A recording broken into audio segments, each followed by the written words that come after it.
principe de l'action est relativement simple.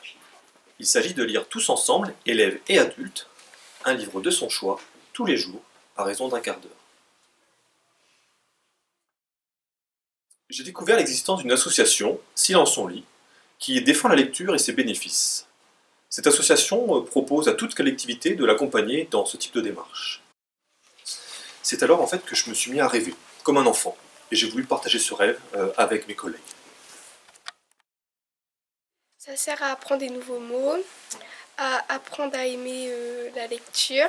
Et moi, avant, je lisais jamais, mais grâce au quart d'heure lecture, je lis beaucoup plus maintenant. Parce qu'avant, j'avais des difficultés à lire, donc je lisais pas. Nous sommes dans une région où nous avons remarqué qu'il y a de forts problèmes liés à la lecture, liés à l'illettrisme.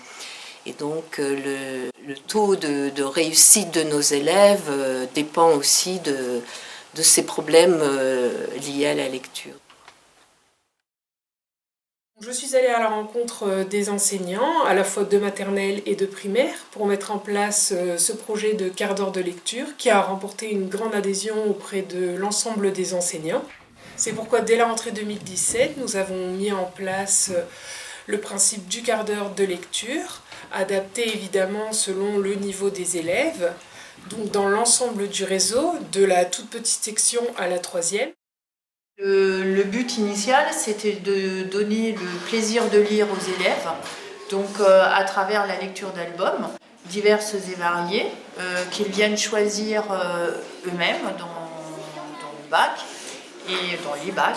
Et c'est un système de tutorat, puisque au CP au départ ils ne savent pas lire. C'est un système de tutorat avec les plus grands. Et ceux qui ont un petit peu plus de difficultés, ils trouvent leur compte aussi, parce que justement, c'est pas forcément la maîtresse, c'est pas forcément un adulte qui lit, donc ils sont parfois plus attentifs.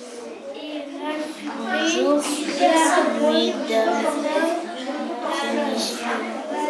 Ils aiment lire, ils aiment écouter les histoires, et c'est vrai que quand on dit c'est le quart d'heure littéraire, tout de suite tout le monde se met à trouver son livre.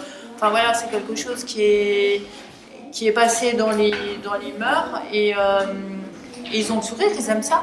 Parce que quand on leur dit parfois d'arrêter, ils sont pas contents. J'aime bien lire des histoires à ma petite sœur.